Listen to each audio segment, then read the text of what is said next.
It's your boy X.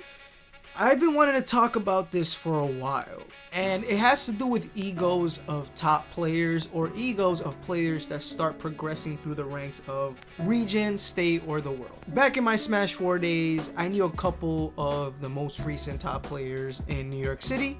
I wouldn't say we were best friends, but I would say that every time we saw each other, we would play once in a while or just have fun and talk from time to time.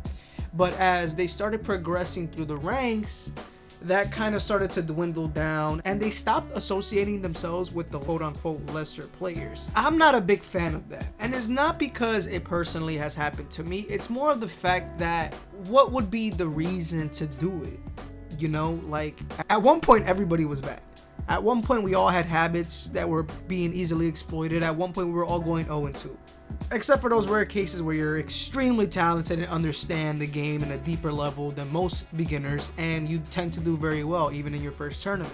I personally know people that were around my skill level who stopped talking to me because they got closer to the top players when they got better. Is this every top player? Of course not. I've played players like Dill who consistently helps me get better, who tells me what are my flaws, and you know, is genuinely happy when I give him, because they do a number card system. I'm laughing because it's become a meme in New York City. Hopefully if I find it, I'll post it on the screen. Oh my god, that shit is funny.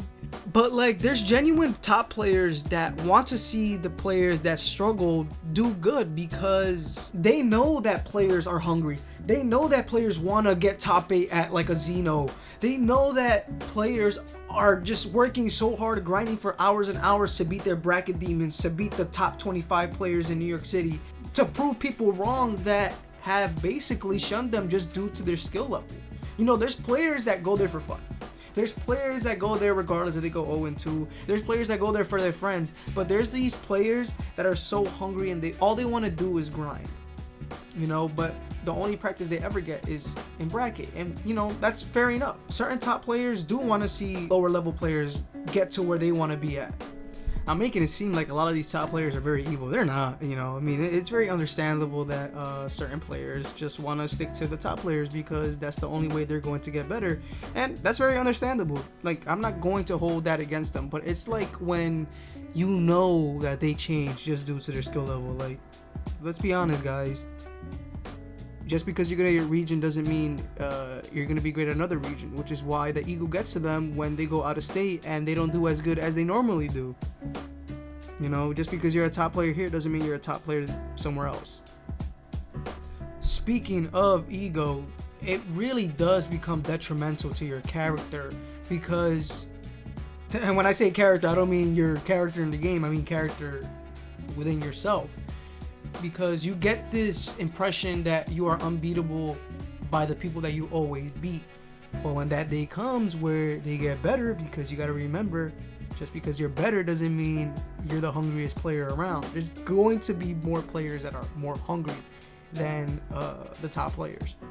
And when a top player loses to a player that they consider lesser skill level, it really breaks and shatters them, and you see it in their face, and sometimes they just don't recover that day and they do worse in tournament for like the next couple weeks. So it's more like you need to understand that you are beatable. There are people more hungry than you.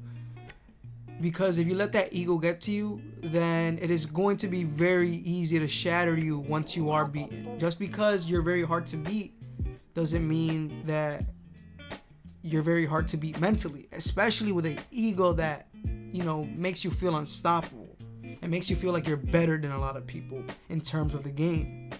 You know, there's a lot of things that I say as a player in this channel. You know, obviously Marth needs to stay more grounded, but you know, I'm just saying that as a joke right now.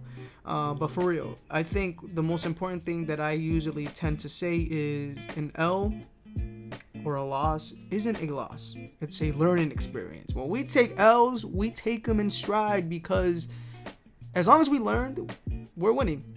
I'll give you a most recent example. As soon as Xeno this Wednesday, the September 18th, I had lost last week. Well, I'm not even going to do the math because I suck at math. But last week from September 18th, I had lost to a really good Greninja player, and like he bought me the second game. He 3-stocked me the second game. The first game I had won with a shield breaker, but it was really close. Like if I didn't get that shield breaker, he most likely would have won. And then the third game, he had beaten me pretty soundly. Like he was in the last stock, but he was like at like 10%.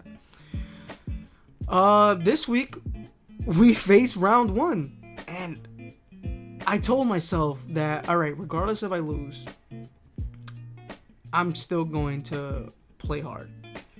But something in me was just like, I need to win, because I feel like I learned, and I proceeded to 2-0 him. And it felt really good, because that loss from last week became a W this week.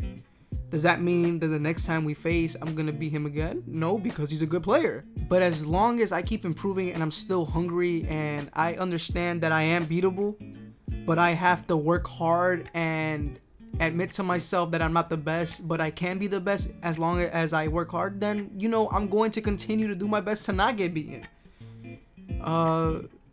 You know, take those L's like a learning experience. And even when you become a top player, or if you are a top player, you know, don't be upset or sad when someone you feel like you aren't better beats you, because that's when you really lose, and you'll see it.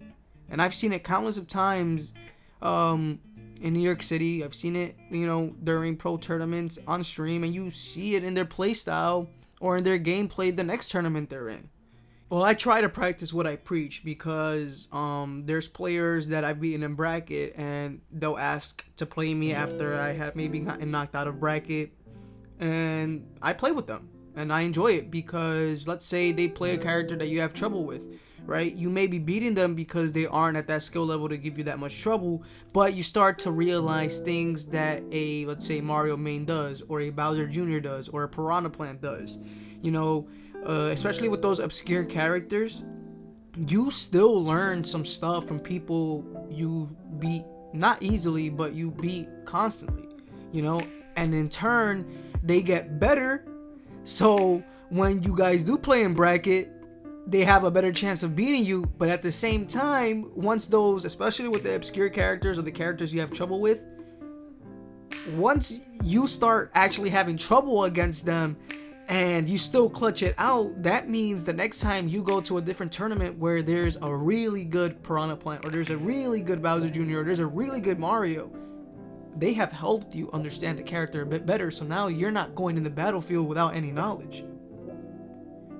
You know, a lot of these players around your region, that they just don't want to play with, you know, certain players regardless. And like, I have to give a shout out to Dill. I have to definitely give a shout out to J-Tails, because J-Tails back in 2015, when I was pure garbage, I was pure basura, like, dude, he still took the time to Marth Diddle me, and he bought me like 20 times, but then he gave me tips, and he was just like, yo, good games, bro, good luck in your career. And sadly, he has retired, but still, like, players like that, those are the people you want to like be, as in, like, when you become a top player, that's how you want to be towards other players that aren't that good. You know, there's always going to be benefits to like playing people that aren't in your skill level, because, you know, at the end of the day, you know, it may be the tables have turned. Maybe you're struggling 1 month, or you're having a slump, and these people are like doing really good, and you want to be part of that now, and they let you play because they were like, oh, I remember that time where I wasn't that great, but you played with me, you know. All right, I guess I'll give one more example. Like, if I had a big ego, right, I probably would have dropped Marth after after Mono bopped me, but that made me want to get better. Like, that really made me want to get better. And like, we talked yesterday, and he's a really good guy, and he was actually viewing some of my matches after he had gotten off bracket. And, you know, next week I'm going to return the favor. Like, if I'm not playing, or I've gotten knocked out of bracket, and I see him playing, I'm going to go support and see his matches and be like, all right, you know, you did really good. Or if he lost, yo, I'm going to tell you why he lost. You know, this, that, and the third. Perfect advice, guys. Dang, I've been rambling for like 10 minutes. Like, I hope y'all enjoyed these type of videos. Like, I feel like I don't want to seem like I'm this Mother Teresa type of player. Like, I have my flaws, you know, I have opinions, and I am very strong about my opinions. And when I'm proven wrong, I will admit that I'm proven wrong. Like the same thing with the Skarn VG. Like there was literally 95% of the things that he myth busted were things I had said months ago before I started labbing out Marth. And I admitted, I'm like, I'll take the L in that. Like he's super right. He is super right about 95% of what he had said.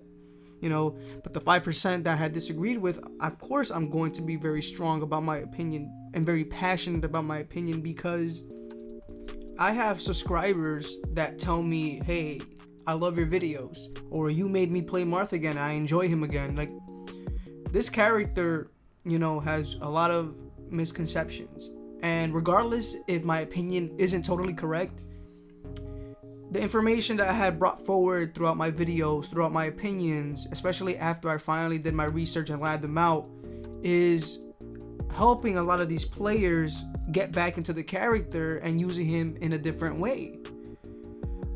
If I was to just flat out say, okay, I was wrong, when I feel like I wasn't, then I'm failing my subscribers.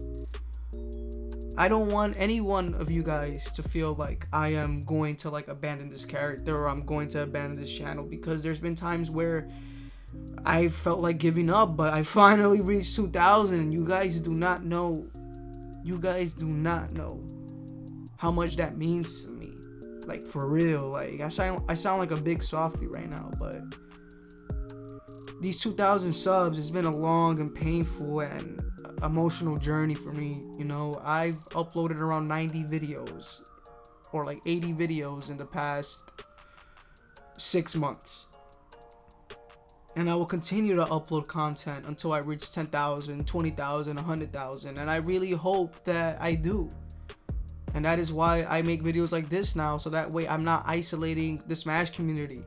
So that way they could come in and be like, okay, this is interesting, or okay, I like this video. Oh, I like these Marth videos. Okay, that's cool. He does these funny drinking gameplays.